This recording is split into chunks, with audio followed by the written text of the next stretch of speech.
musikana angarizivi olalong arizivi vachinetsana behind the scenes. Saka uyaunza nyaya dzeye ndozvakudai pasina kuti adrega zita rehanzvadzi yaholding ndondi. Dai pasina nyaya dzese idzi mhuri yazonyadziswa vana vakutaura zvipi nezvipi. Ipapa musikana akutofanira kuripa kunyaya yatindazi. Yawe pako yamasexi tape amaloti pano mira ichimbokata hanzvadzi. Mira ndimbofadza maziso. Jesus Christ. Koyobva nepi kondobva ndaremerwa baba. Baba ndinoremerwa kaini baba.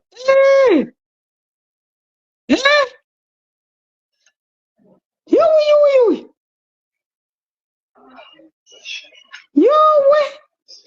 Please musandipe zemu ina handisi munhu ane zemu. Zvaita seiko?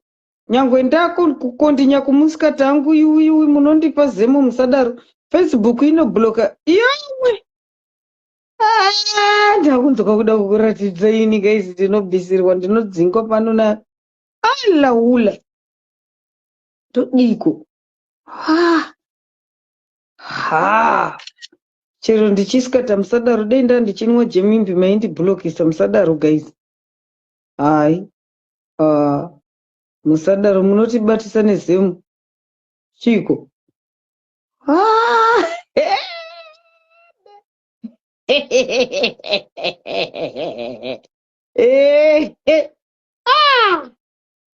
Yawe hanaka. Ndoi screenshot sei. Irigan. Vanhu vane bitterness vakaona. Record inenge rekodwa munhu achiona here.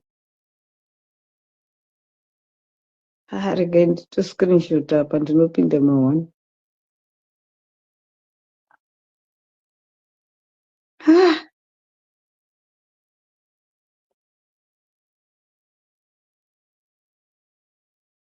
Ndazuma ndikangoisa padako. Baba pakashata baba.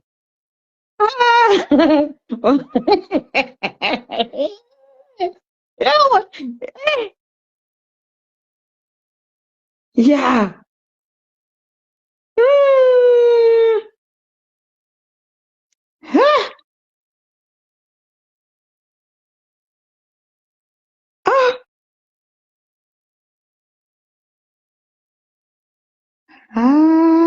Kumanaka. Vanhu vanenge vari sober yavo. Laula. Izvi zvoda ndiri sober ndinoswera ndadzingwa pano naZuckerberg zvachose. Ko ndiani kuwatsamwa uyu? Oi. Ini ndobva ndaremerwa ndichida kubva ndatodai. Ko Zuckerberg akaiteiko?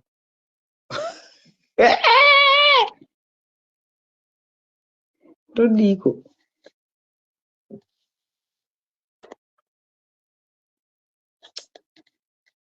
Vara ndiratidze vanhu.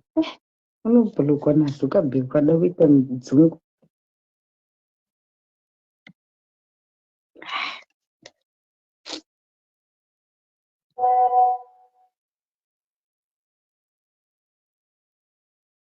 Forwarda kune imwe foni zvisati zvadzimwa.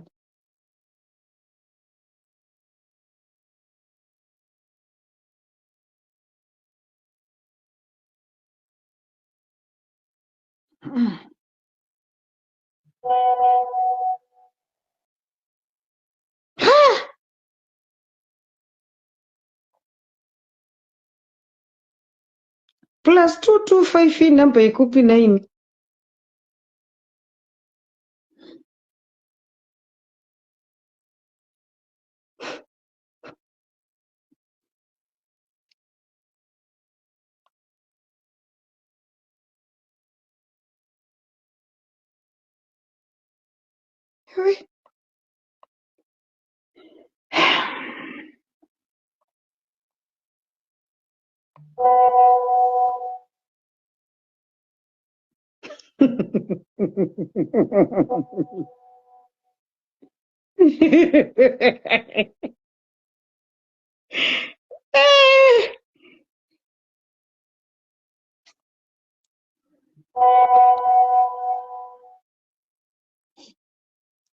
Nimbokuisa pa mute guys, 1 minute.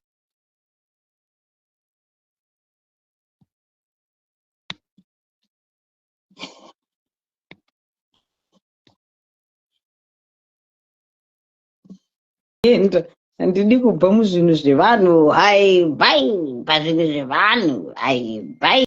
Manyudzi haiswi palive guys, unobhaniwa naZuckerberg. Yako mozonotaura nyaya dzeimba kwenyu kuseri.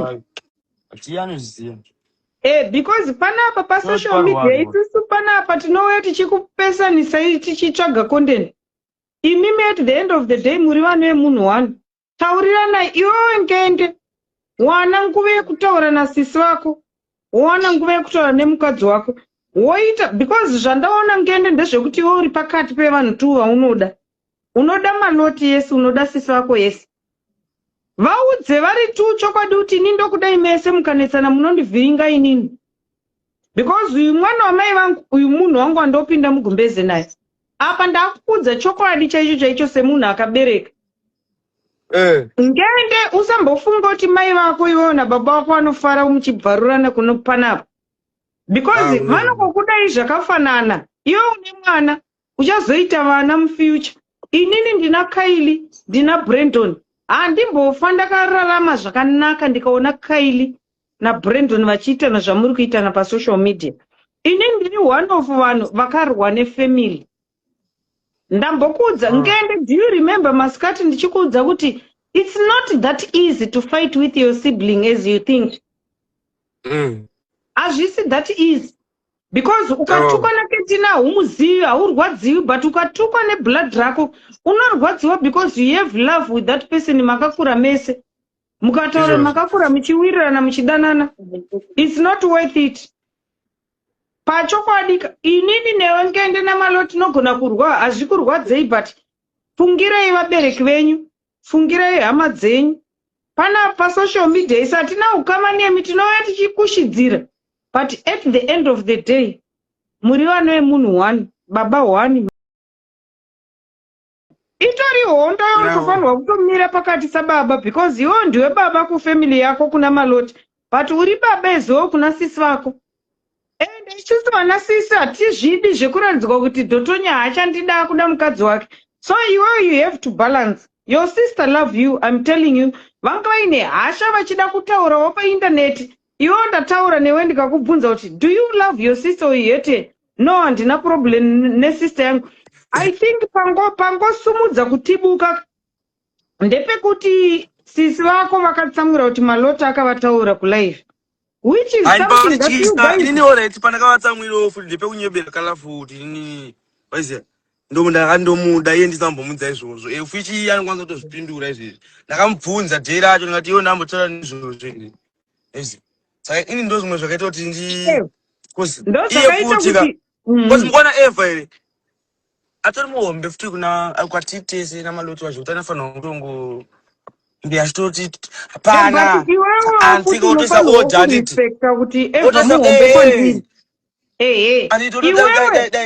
inzwa ngende ngoteya zveuselebrity. Eva is your big sister, chero ari wrong chero ari right. You have to know kuti ndisisi wangu vaikubereka kumusana. You know?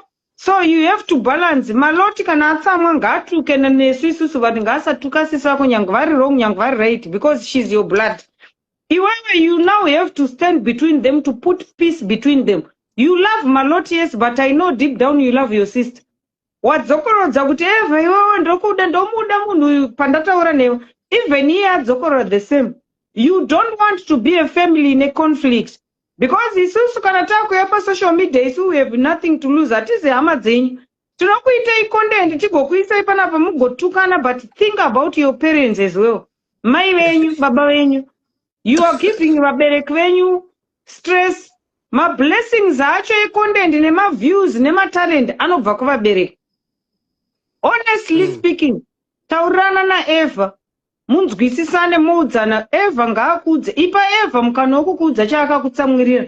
Iwo udza Eva zvawakamutsamwirira. Mogadzirisana. Maloti ngaanzwisise kuti Eva chero riri benzi kana riri hure rekubhawa ihanzvadzi yako, is your blood, it will never change. Eva ngaanzwisise kuti Maloti chero riri hure ndiye mukadzi wawachuza. Mosangana pakati. Otherwise mukasaita that kind of kusangana pakati. Isusu panapa kana tauya tinongokuita content yedu. Anenge achisafa vabereki venyu nehama dzenyu. Isati safa. Aiwa, ndichatry kupedza samudhara. Pedza isamudhara kwete kungoita zvinhu zvenyu zvekuenda kunoti fadza madzimai. Eva, hanzvadzi yako iri panapa aya. Uri kuda kuti tichiita conclusion here nhai Eva. Ngende chimbonyarara tiite conclusion natete.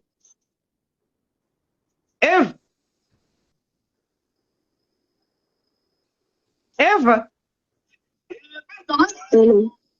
Uda kuti chimbobvuma foni iri kulive umbotaura naNgende panapa chimbomirai kupinda nemoyo mumbotaura zvakanaka.